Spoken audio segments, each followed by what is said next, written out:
Today we're going to be looking at doing a fairly simple service on a car, and that's doing the air filter.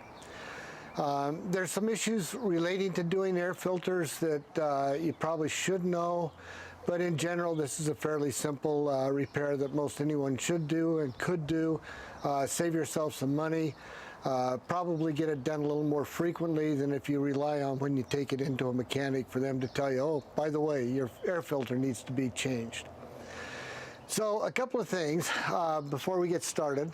You need to be sure what type of air filter your manufacturer wants on your car. For example, if you just go down to an automotive supply store like AutoZone or O'Reilly's or Napa, they'll sell you a filter that fits, not necessarily the one that the manufacturer would like. So for example, I have a 2001 Nissan Pathfinder with a 3.5 liter engine in it. And many years ago, I decided I'd just go ahead and get a good quality filter from one of the auto supply stores. And it took out my mass airflow sensor, the MAF.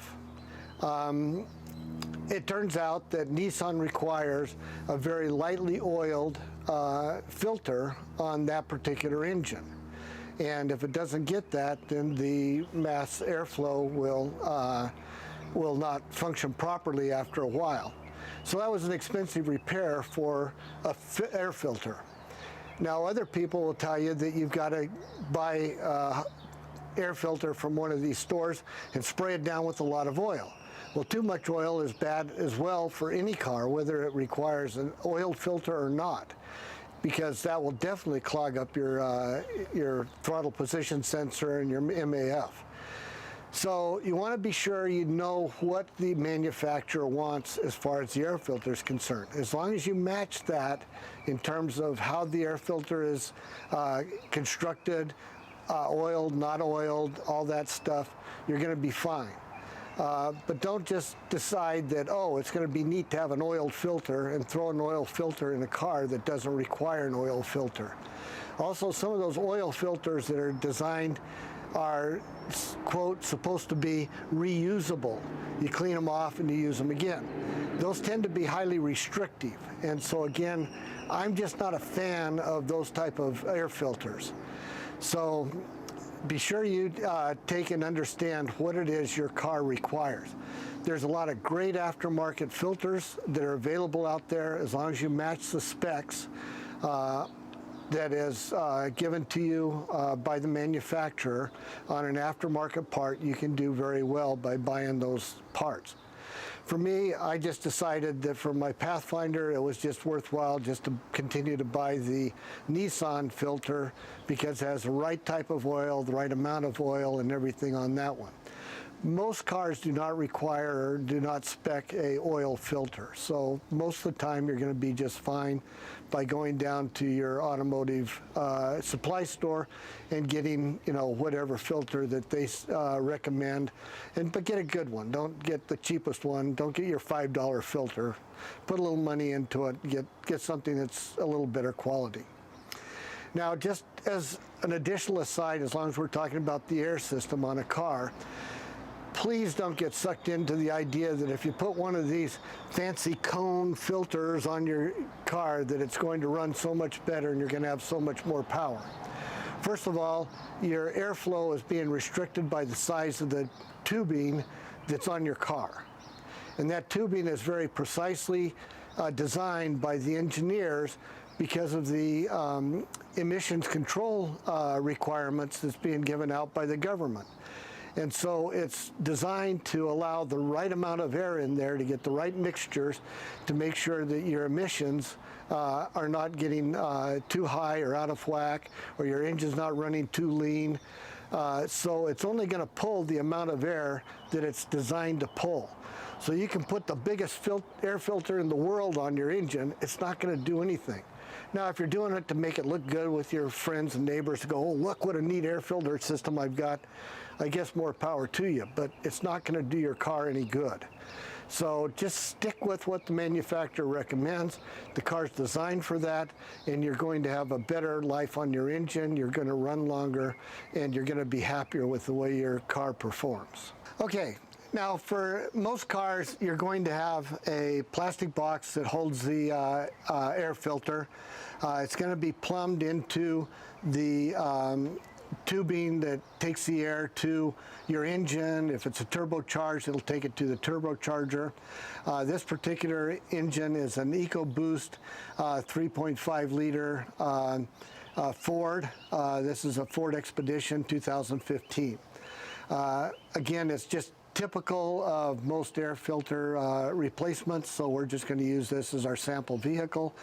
But you'll find that somewhere at the one end of all of your tubing that takes the air to the engine, you'll find the box, and that's the box you have to take care of.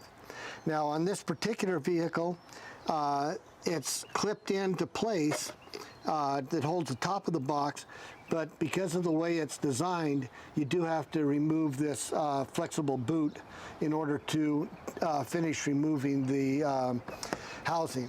So the first thing we're going to do is we're going to go ahead and loosen the screw, pull this off, and then we'll pop the clips and pull the top of the housing off. We're going to go ahead and loosen up the screw so that we have it loose.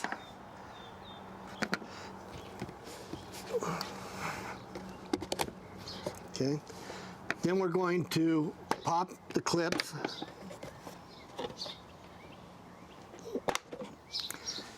That'll allow us to take and lift off the cover. Now this particular cover has tabs that slide into slots that hold the front side of the housing. So you'll need to pull those loose on this particular vehicle.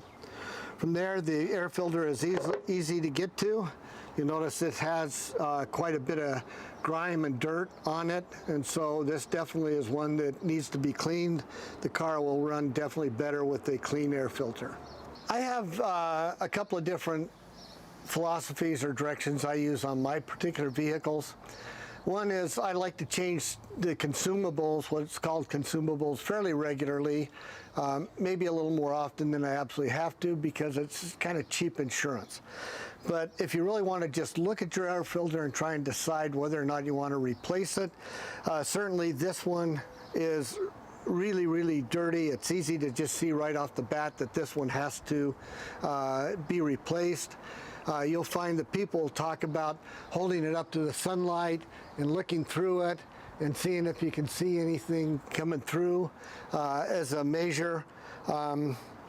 Frankly, I don't know that that's all that valuable, because I can look at the sun with this one and I can see light coming through in various spots all over this one, but it's clearly dirty.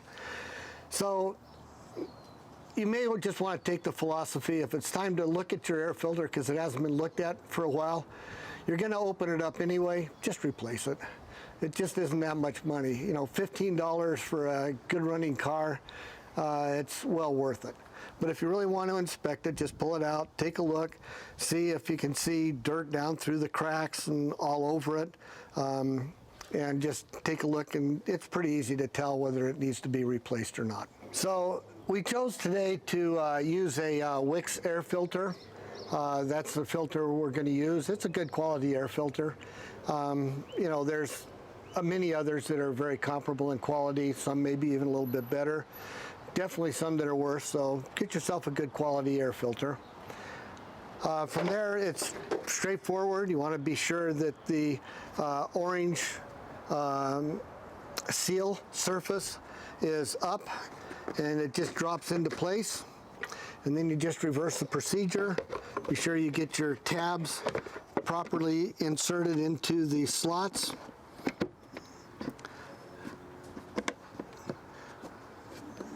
Drop it down, reset your clips,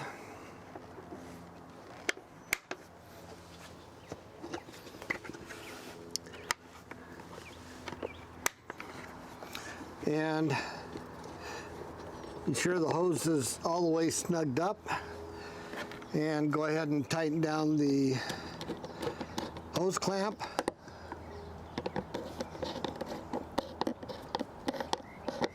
Again, you don't have to be real tight with this. It's not going anywhere. Just make sure it's on there good and snug. And you've now successfully got a clean air filter. Your car should run better. If it runs a little rough to begin with, that's okay, because your engine control module is adjusting to the better airflow that it now has, which is a step. So over time, it is slowly degraded. The engine control module is slowly adjusted for that. Now it's going to be clean, so if it runs a little bit rough, don't worry about it. It'll smooth out and get much better gas mileage over the matter of the next few miles as your engine control module adjusts.